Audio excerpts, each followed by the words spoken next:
right, well, welcome everybody. My name is Saptosa Foster. I am managing partner at 135th Agency. Big fan of StartOut, the organization. We are here to talk about personal branding during COVID-19, do's and don'ts. So I wanted to introduce or allow the rest of my three other panelists to introduce themselves, and we can start with you, Terri. Awesome. Hello, everyone. Happy Friday. My name is Terri Lomax. I'm a podcaster, speaker, and brand strategist. And by day, I work at Asana as a customer success manager. And Asana is a tech company here in San Francisco. Great. Next, Brandon. Hey everyone, my name is Brandon Parks. I'm actually the CEO and founder of a social impact firm called Parks Philanthropy, where we help nonprofit organizations, corporations, and individuals help to deepen their impact. So there I actually help a lot of different nonprofit organizations communicate their story and individuals communicating their personal brand. Great. And last but not least, Kelsey. Hey everyone, my name is Kelsey Davis. I'm the founder and CEO of Collective. We're building the premier talent marketplace to connect college creators and brands, ultimately building the rising professional network for Generation Z. Okay, thank you. And before we dive into the conversation, I do want to just note some brief ground rules. Number one, if you really keep yourself muted during this conversation, the last 15 to 20 minutes, we are going to open it up for Q&A. Or if you have a question that you don't want to forget, you can definitely put it in the chat. We do have moderators here, Angie and Ruben, who will help you with any technical needs. Just put that in the chat. All right. And then you can also use a feature such as raise your hand if there's, any other urgent needs. All right. So without further ado, let's just dive right in. So we want to sort of establish what a personal brand is. What do you think of when you think of a personal brand? I mean, it's been sort of in the marketing world and social media world, everybody talks about branding, but I want to go ahead and open the floor up to our panelists. I can start with you, Kelsey. When you think of a personal brand, what do you think of? Yeah, for me, I think it's being able to have that reflection of self kind of transcend beyond to the audience in which you're trying to reach, right? So whatever interpretation or definition it is that you kind of like to wake up and holistically be pursuing internally, I think it's the ability to kind of bridge that gap when it comes to your audience to enable them to think the same thing. And so whether that's doing that through a visual aesthetic or through your messaging or through the content that you're creating or positionally kind of where you sit or where you work, like I think all of those things ultimately tie to who you're trying to communicate that you are. And hopefully if you're doing that well, there's not a cognitive dissonance between, the thoughts that you have in relation to who you are and then who your audience perceives you to be. And that's a great point. That last point about who you are and who you perceive your audience to be. Terri, when you think about personal brand, why is it important, that last piece about who you are and who your audience is? Why is that important in personal branding? Yeah, I think it's so important because, when it comes to personal branding, you can decide to show up in a certain way. You can have certain values and experiences that represent who you are. But if there's a disconnect between who you say you are, who you're trying to be, and who your audience perceives you to be, then we might have a little issue with personal branding, right? So I think the beautiful thing about branding is that you have an opportunity to decide how you want to show up, who you want to be, what you want to represent. And if you do branding the right way, then your audience also gets that same message, right? And it's correlated. So I think that's the important piece, is to make sure that we're showing up in a way that also connects with our audience, because that's the most important part, right? Is also connecting with them and sharing that message that we have. Yeah, and you had said in a prior conversation, you got to know what their pain points are, what gets them out of bed in the morning, really sort of deeply knowing your audience. Would you agree? Absolutely. Oh, absolutely. Yeah. That's spot on. I think understanding, what keeps them up at night, right? Like, what Yeah. are their, understanding clearly, like, what are their values? What are their pain Mhm. points? What are the things that they want to accomplish in life so that you can then, as a brand, speak to those pain points, right? You can create resources and products and services that really cater to their needs. So I think understanding who they are, what they want, what keeps them up at night, what they're Googling, right? Those are all very important things to know when it comes to serving your audience.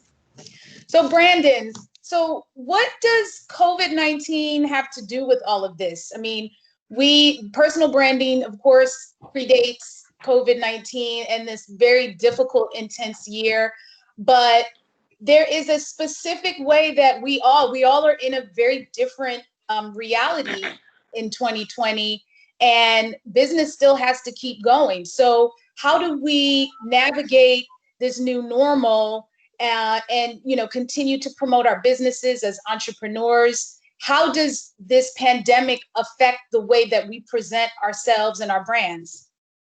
Definitely. So I think Kelsey was the one who mentioned how there really shouldn't be a dissonance or a cognitive dissonance between kind of your brand and your values, for example, and how your audience perceives you to be. And I think during this whole time period, just that really stands true because we need to really be showing our values through our personal brand during this time period.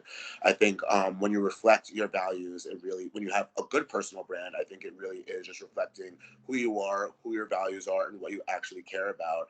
And during this time period, it's so important for audiences to really understand and realize what those values really look like for that individual, for that company, for example. And it's really stressed and heightened the importance of just having values that do align with the brand and the audiences that you are trying to reach. Brandon, you work in philanthropy, and values is very important to your business. Give us an example of, when you what you're looking for in a company or a business that meets the values that you are, I guess, meets some of your goals. Like, what would be a good example within the COVID context? Let's say how they present themselves on social media. What would be Definitely. a good example? Yeah, definitely. So I really definitely think it comes from the top down and the leadership of an organization to really ensure that the brand, for example, of a corporation isn't something along the lines of a PR stunt, if you will, but really staying true and authentic to the individuals who really are working for that company or who are leading that company, for instance. Specifically during this time, not even just being in a pandemic, but almost somewhat of a racial revolution, for example, it's really important to understand where those values really lie, not even just as a brand or a corporation, but the leadership of those organizations and who are running those organizations. And it's not just about necessarily creating different narratives and stories that really cater to this time period or that audience, because that's when I do think that there is that dissonance, but really creating a narrative and story that really does align with the authentic voice of the leadership, the employees, or the individuals who really are working at those corporations. And I feel like that's what really leads to a really good personal brand, when there really is that authentic voice, that authentic feel, for instance, where it's not fake, it's not just created or a narrative that's really created because of this time period, but a narrative that's always really been there, and now utilizing this time period to really emphasize the importance of sharing that story and sharing that narrative, perpetuating it forward. Thank you. Kelsey, now, we just met a couple of days ago, but I did not realize how young you are. And at such a young age and how successful you have been, I'm twice your age. And I know that sometimes people have biases about people who are young. How have you been able to establish an authentic brand to accomplish the things that you have accomplished, and to get, taken seriously? What did you have to do? Because you have a really successful business, and you talked about in a previous conversation that you really enjoy that you can be your authentic self. But how did you do that at such a young age? A lot of us are still trying to find our way. Yeah, for sure. I think in the same way that I think about it in the context of age, that could do with, race or, gender identities, etc. For me, I grew up in the heart of like the South. So, I think for me, Where? I think growing, In I'm Georgia? from Atlanta. Oh, okay. But I'm from like the northern suburbs of Atlanta. So, for me, like I grew up in an environment, like I passed more Confederate flags on the way to school than like American flags, right? Like I grew up with a certain understanding of what the context of like order and just like how you operate was, right? And so for me, I think I always kind of saw things from an interesting perspective, and it made me have to always kind of look at myself as a value proposition naturally, right? Like, okay, like, you know, I'm different, right? What does that actually mean, right? How can I lean on my strengths, my weaknesses, all the intricacies of my identity to actually add value into the world, right? I think for me, when I think about that in relation to my age, what I'm building is this marketplace that's connecting these brands with this Gen Z workforce, basically. And I think oftentimes when we look at this problem of you have people who are in these corporations who are so far removed from their audiences, trying to create these stories, these messages, this content in a way that's top down, right? I think the market has taught us over time that that's going to be rejected from our audience if they don't believe that those things are parallel, right? So I think, you know, our hypothesis in that then is how do we create an environment where, you know, these brands could be sourcing this information bottom up, right? How do they, you know, source, whether it's in relation to talent, content, how do you do that in a user-generated, scalable way, but in a way that, you know, enables you to like already need to be directly connected to your consumer. You know, like we tell brands, like you can't have a relationship or you can't, you know, connect with something you don't already have a relationship with.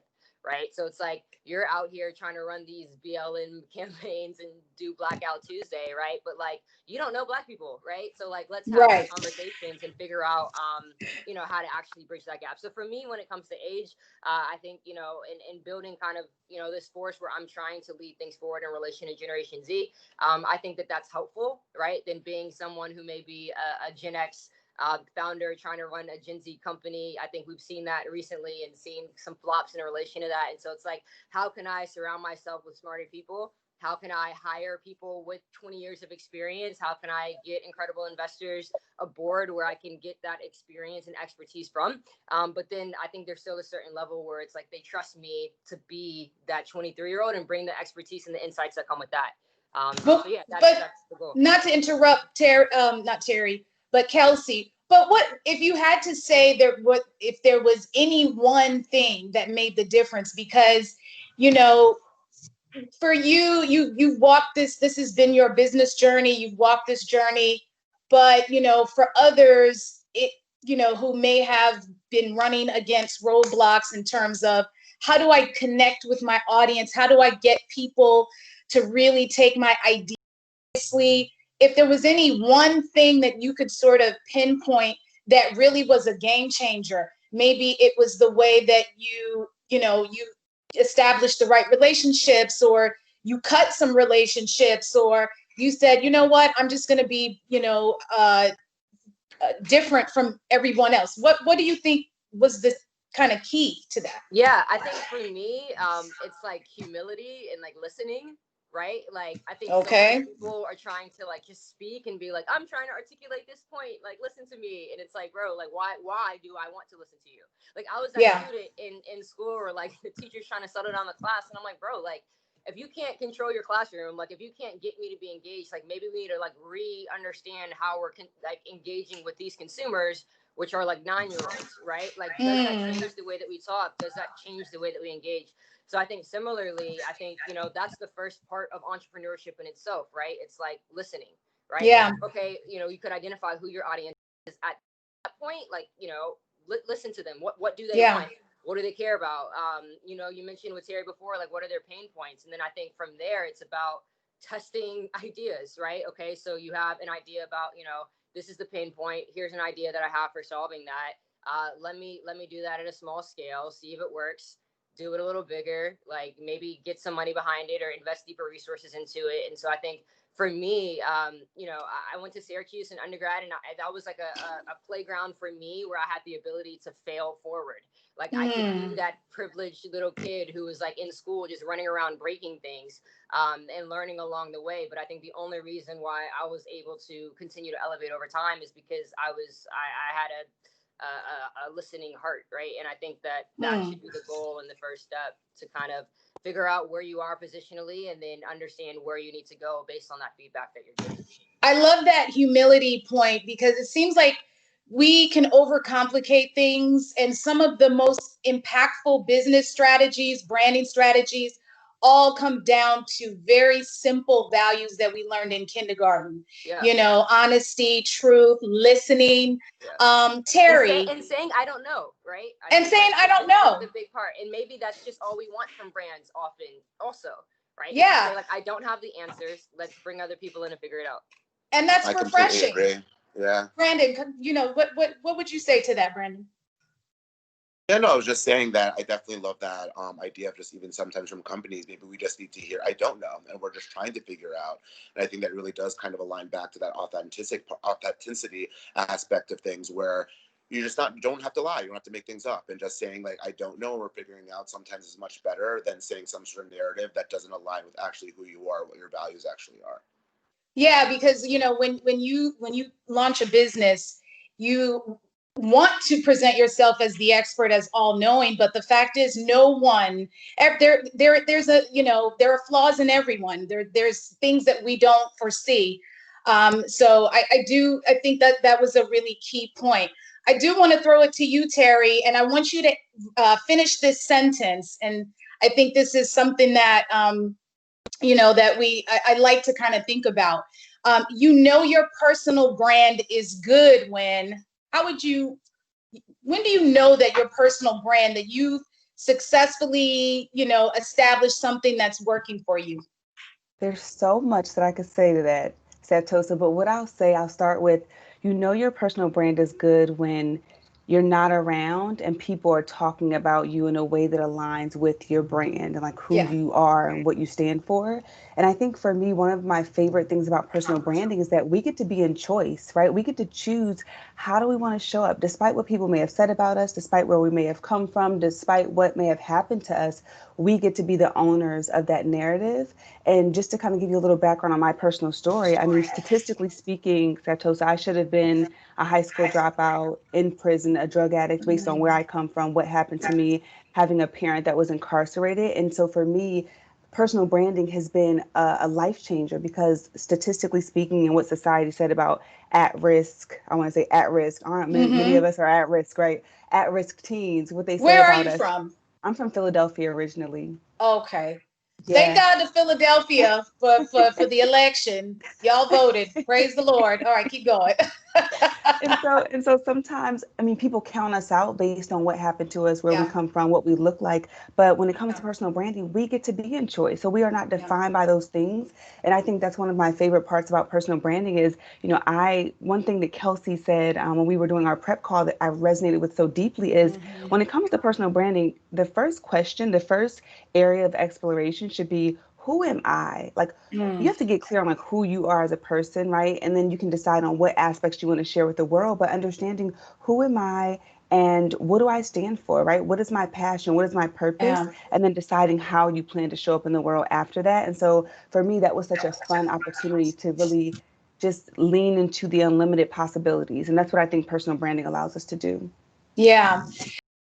You really do have to know yourself, start with yourself and understand, especially as, we are entrepreneurs who people may judge us for our race, our gender, our sexuality. So we have to really be clear and centered and focused on who I am so that when the normal conflicts and, of life and business come, when we encounter them, we're pretty clear on the direction that we take. But let's get into some do's and don'ts, okay? Because that's what the people want. That's what they're here for. They want to hear do's and don'ts. And everybody, just to, I forgot to thank our sponsor, Amazon Web Service. Thank you so much. Mention that. And shout out to Coca-Cola as well. All right. So first of all, that's a good segue about knowing yourself, because that is one of our do's in personal branding during COVID. And I do want, Kelsey, I would like for you to talk about why starting with self and understanding self is such a big do in personal branding. Yeah, for sure. I think Terri kind of mentioned it a little bit in relation to, you just get lost, right, in the noise. I think, especially, and I think what we've seen over the past 4 years is like there's just so much information. And I think that, when we saw this whole digital age, we tried to get into this position of like, we could present information like cleaner and like directly to you and it's curated. But then I think over time we started seeing so much distortion in that, right? And okay, how do we know where we're getting information from? How do you know it's like valid, et cetera, right? And I think the way that you examine that has a lot to do with like what you even believe first, right? Like where are you starting yourself? What are the values that you have individually? What's the prioritization in relation to things that you care about? And then go out in the world and interact based on those things. And I think it determines then how you even are able to just engage with the world overall. I think if you don't know yourself, you can't show up for anyone else. I think that you can't love other people like really if you don't love yourself instinctively.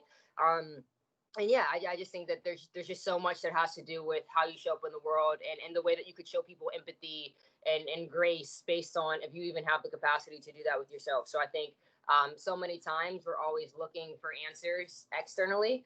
But I think, if we're taking the time to prioritize, figuring out self, what are we trying to do? It kind of makes it, I don't want to say easier, but a lot more natural to kind of go out in the world and be firm and secure in relation to who you are, what you're trying to communicate, and how you communicate with people. Brandon, give us a big don't in personal branding that can be very helpful. Yeah, one of my big don'ts, and honestly, I'm still kind of navigating this, but one of my big don'ts is not to conform, not to necessarily conform your voice.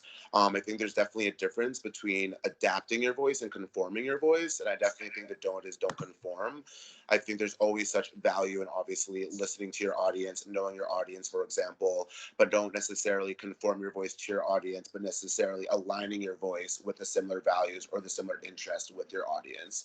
So I think for me, there's always been a big not issue, but something to navigate of when should I have to almost adapt who I am or my brand to fit in certain spaces, and really making sure that it is almost just not necessarily a conforming, but an adaptation, if you will, in order to ensure that I am sticking to who I am, what I am about, and what my values are. And I think even alluding back to your previous question about what kind of makes a good personal brand, I think it's when you're able to kind of show up in any space wherever you are and still have no dissonance between who you are, what you're about, and what your brand actually is.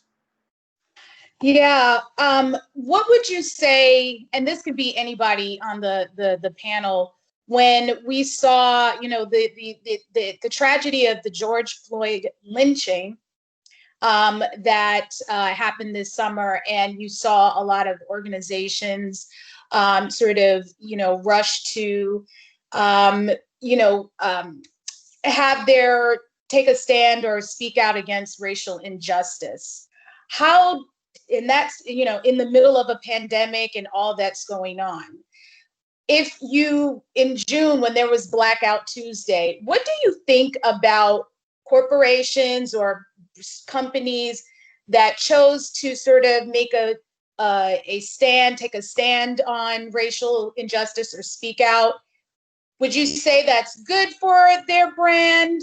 Is that conforming? Give me your thoughts on that, because that was a big part of our year.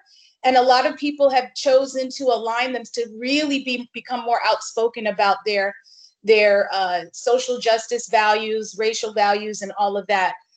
Anyone can answer. What are your thoughts on making the decision to take a stance on social justice issues or anything, political in this year? Is that good for your personal brand? That's a good point. Sorry. Yeah, speak, Terri. No, all you. No, I was going to say, Brandon, I'm going to pass it to you next, because Brandon made a good point in our prep call. I just wanted to say, I think it depends on who your audience is, right? There are some folks that did take a stand and their audience wasn't a fan of that. And there are others that, may not have said something. So it really depends on who your audience is. I will say that for me, what was really important is the companies that did show up. It's like, were they doing the work behind the scenes as well? Or was it just a PR stunt, right? And I know that our company that I was at, they were having conversations behind closed doors, difficult conversations that were very uncomfortable for many people. They were pulling in the Black employees to understand. And, speaking back to what you said, I don't know how to handle this. We don't want you all to do the emotional labor. And we also need some help with how to navigate this, right? So pulling us in, I think that was really key. But Brandon, I'm going to pass it over to you because you said something really powerful in our prep call.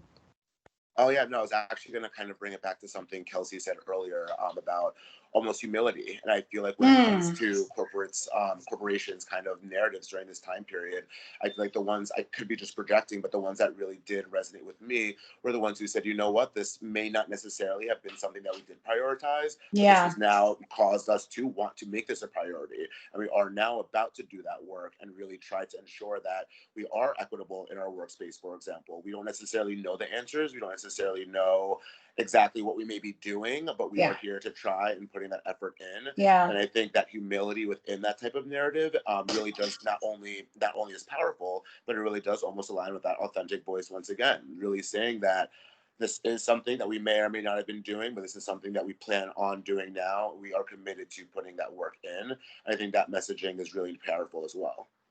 I think one big don't also is about, being tone deaf. I know, Kelsey, I think maybe you gave an example in a prior conversation about the voice that you give to your brand during, good and difficult times. But who's to say you are, being tone deaf? How do you judge that? How do you measure? And I see in the chat some really great comments.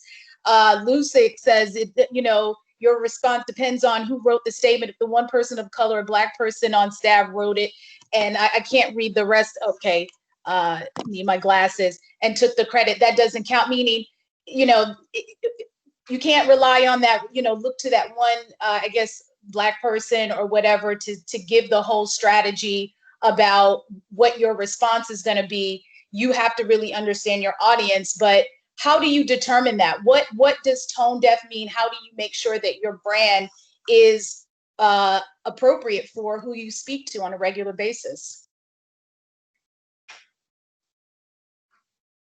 Kelsey, you still there? Yeah, I was gonna say, I think on our end, the way that we do that specifically through content itself is, I think so many times brands are trying to figure out even what is the messaging, right? And I think oftentimes you could actually really tap into your consumers to create that for you, right?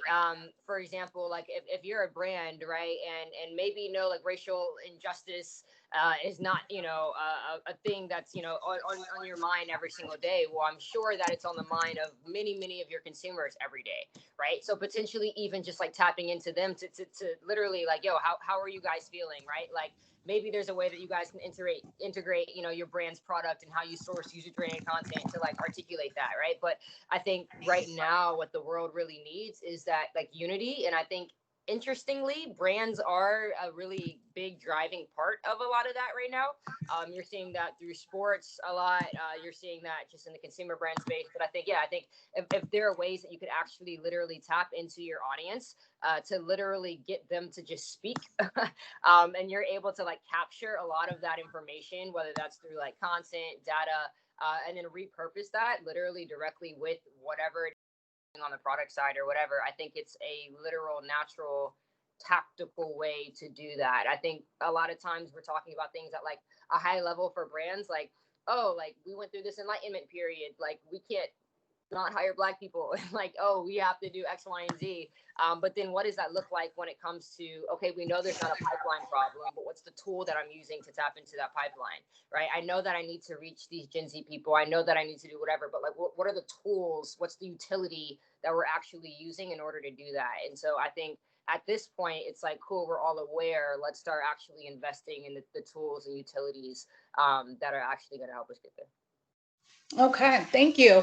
All right, so we're opening the floor to questions from the audience. Please put your questions in the chat. And the first question, also from Lucic, I hope I'm pronouncing your name correctly. It says, my theory is that all these organizations want to get diversity hires, but create job descriptions that don't appeal to diversity hires, don't talk about company culture or inclusive environment. What do you think about job descriptions also being thoughtfully messaged? That's an interesting question. I wonder, Terri, Brandon, Kelsey, sometimes job descriptions do have coded language. What do you think about the way that companies sort of present their job opportunities in a way that could possibly be exclusive. Any thoughts on that?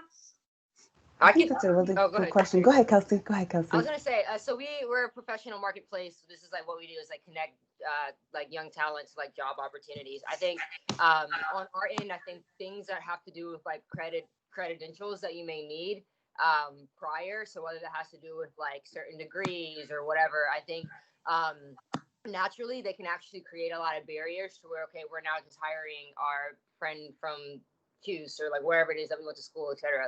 And I think that could be difficult. I think you're already kind of seeing a lot of these bigger companies who have the money to just kind of like wipe things like this, or like, yo, like you don't need a college degree, right? You're seeing these like Microsoft, Google starting to do that to kind of democratize the landscape for access.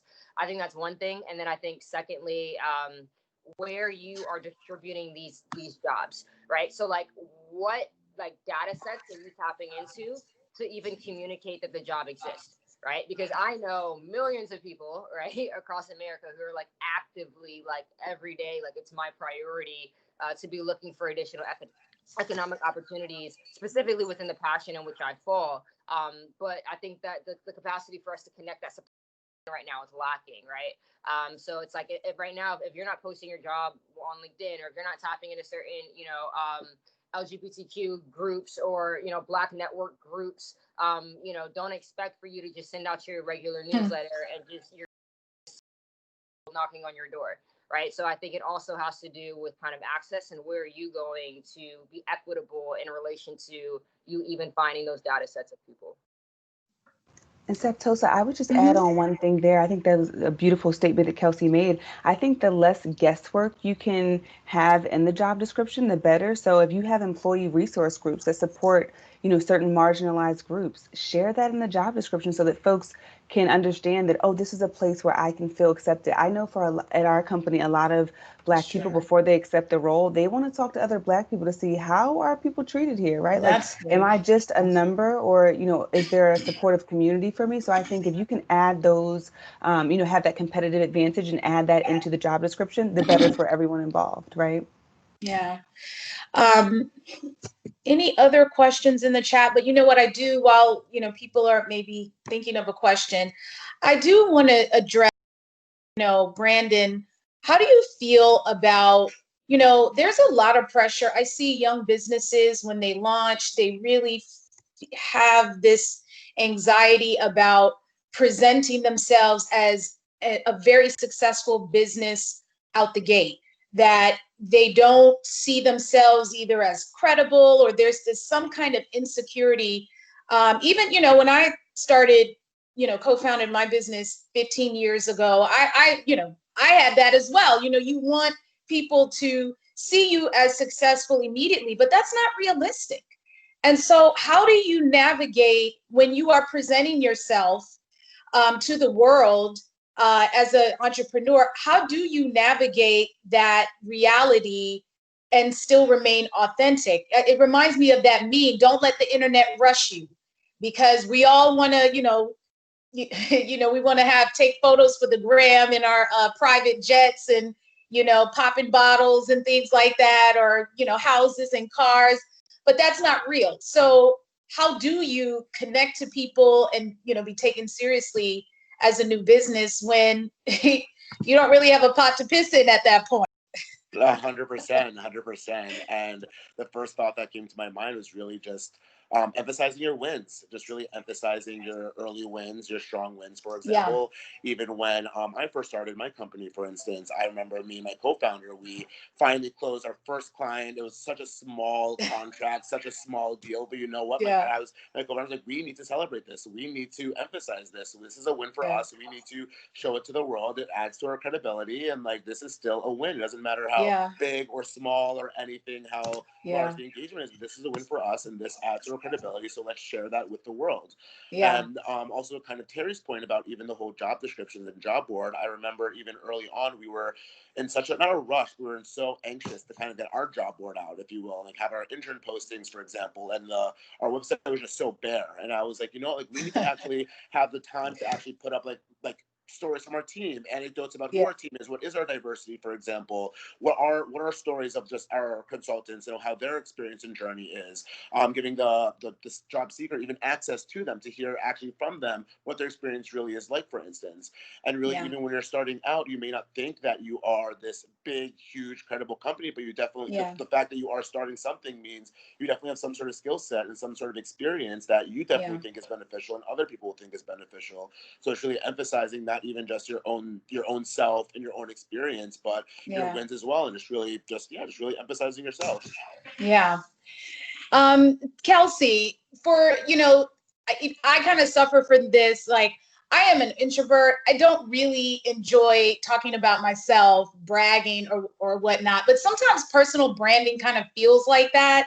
It kind of feels like, oh, well, you're just full of yourself because you are constantly, as a business, you are the captain of that ship, and you have to spotlight yourself. How do you sort of reset your mind, or to distinguish yourself between this being bringing selfish attention to you, and you doing what you need to do for your business to brand your business? How do you relate the two? Yeah, well, for me, like, I was originally a content creator before I stepped into this space, and so I was like an individual who was like literally just trying to like strengthen the Kelsey Davis name. I think once my goal changed around, okay, building out this collective, understanding, okay, like, we're trying to scale up this group of like millions of creators. The story kind of started to develop, right? Like, what does it look like? Like, is it more valuable for me individually to be like Kelsey Davis, or for me to be like, yo, look at Joe, Sarah, Beth, Rachel, whatever, right? Like, that makes Kelsey Davis look better, right? But in a way that is through the work, and not just through like me running around talking about it, but inherently it's doing the same thing, right? But positionally, now, I'm in a position where it's like the work in that way speaks for itself, where like I don't have to now talk about being a person who's like insightful in relation to Gen Z and needing to sell myself on being this leader of content stuff, right? Like, it's like, yo, I'm the founder and CEO of Collective, and like, we're doing really cool shit over there, right? And so I think the way that I think about personal branding now is, okay, what are the actual things I'm trying to communicate?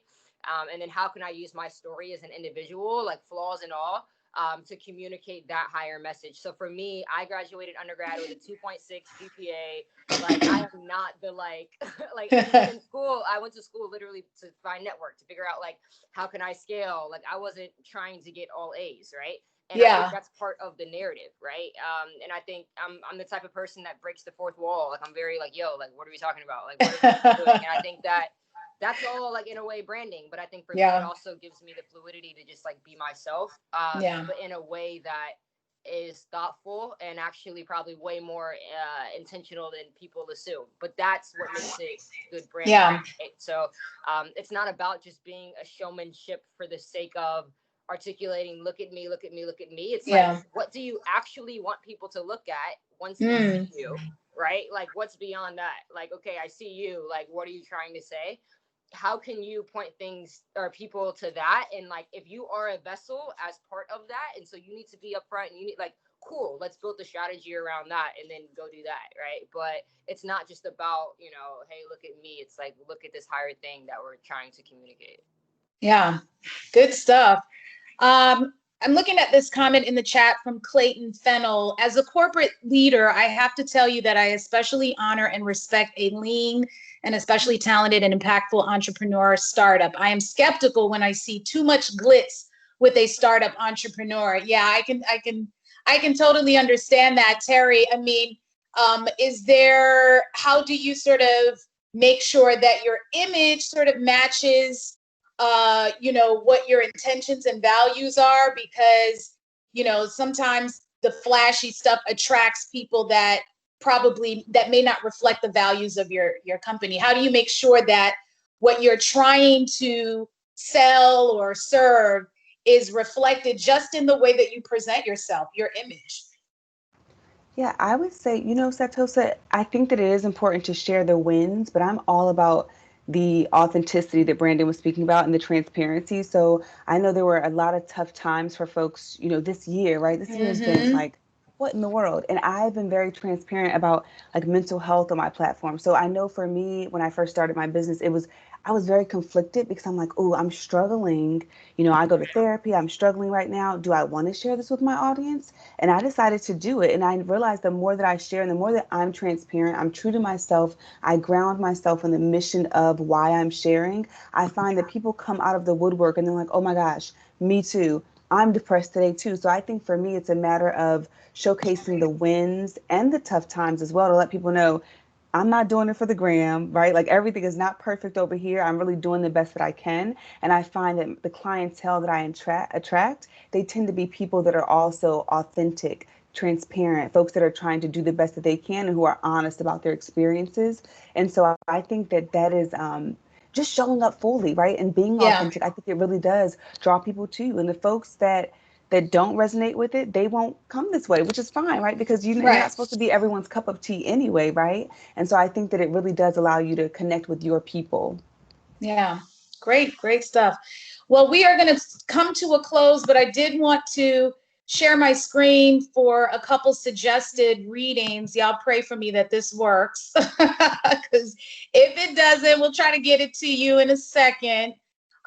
We had it's just some suggested books. One of them, these are things, okay, that's not even what I don't know what that is. Okay, so we'll get that to you, but there were 3 books that the panelists suggested for those of you who may want to take a break from the news and all the intensity of our world and really sort of fill your brain with some good nutrition. So the classic 7 Habits of Highly Effective People by Stephen Covey, great book. Kelsey, you suggested that. Real quick, why is that a good book for you? I think Terri did, but I also had it. I think we all had an experience with the book. Okay. I think I was on the next one. Oh, okay. That's right. That was yours. Well, Terri, I remember the Silver Mind. Okay. All right. So, Terri, tell us about the 7 Habits of Highly Effective People. Why was that your suggestion? I think that was just it's a great holistic book that'll really just help you as a person. I think it speaks back to knowing yourself. And one of my favorite concepts from the book is winning and showing up for yourself in private so that you can succeed in public, right? Because if you can show up for yourself when no one's in the gym, right? When your people come, when your audience gets there, it'll already be so natural for you to show up. Yeah. Yeah. Okay, the next one. This one is yours. And The Alchemist, another classic. Kelsey, that was yours, right? Yeah, I think that just goes back to the whole philosophy around like understanding self, being in a position or perceptually where you're always understanding and observing things around you, and trying to understand yourself, but also in relation to immediate spaces and being able to find value in any and everything that you kind of interact and engage in. And I think that's what kind of drives people to naturally be lifelong learners and being able to get value out of every step of that process. Yeah. Okay. Brandon, which book did you recommend? What's your recommendation as some good reading? I was with Terri for the 7 Habits of Highly Effective People. Oh, okay. That's everybody's. Okay. Yeah. This last one, the Silva, SILVA mind control method. Terri, you got to tell us about that. Now, what is that about? Yes, I think it's misleading, right, the title, but it's really all about the power of your mind and how we can just really center our mind on, our desired outcome and not necessarily the struggle that we might be facing, how we can really program ourselves to live our ideal life, right, and achieve those goals that we have. So really just doing the work of your mind, because once you see it here, it's a matter of time before it manifests in reality. Okay, wonderful. Well, thank you guys so much for joining us in this conversation. Thank you to the audience. Thank you to Amazon Web Services and Coca-Cola. Shout out to my mom who was in the chat. I saw you. You ain't slick. And thank you so much to Angie and Ruben. We are going to tell everybody, well, first of all, let's put our LinkedIn's in the chat. I wanted to also give everybody social. This is mine. on Instagram, and I will put my LinkedIn in there in a second. Kelsey, can you give your information as well, or tell people how to follow you or connect with you? Yeah, I just put my handle in the chat. Okay. Kelsey at collective.com, Kelsey Davis, or directed by Kels on any other platform. Okay, Brandon. Yeah, you can follow me at Parks Philanthropy on all social. Okay. Terri. Everything is at Terri Lomax, and that's Terri with an I. Okay. All right. Well, thank you. This is our first panel. I think the next thing, guest, that you have is a break, a 15-minute break. If I'm not mistaken, I could be wrong. I'm so sorry. There were so many details. I got a little overwhelmed. So I hope I'm right if that they're taking a 15-minute break until our next set of panels. Yay.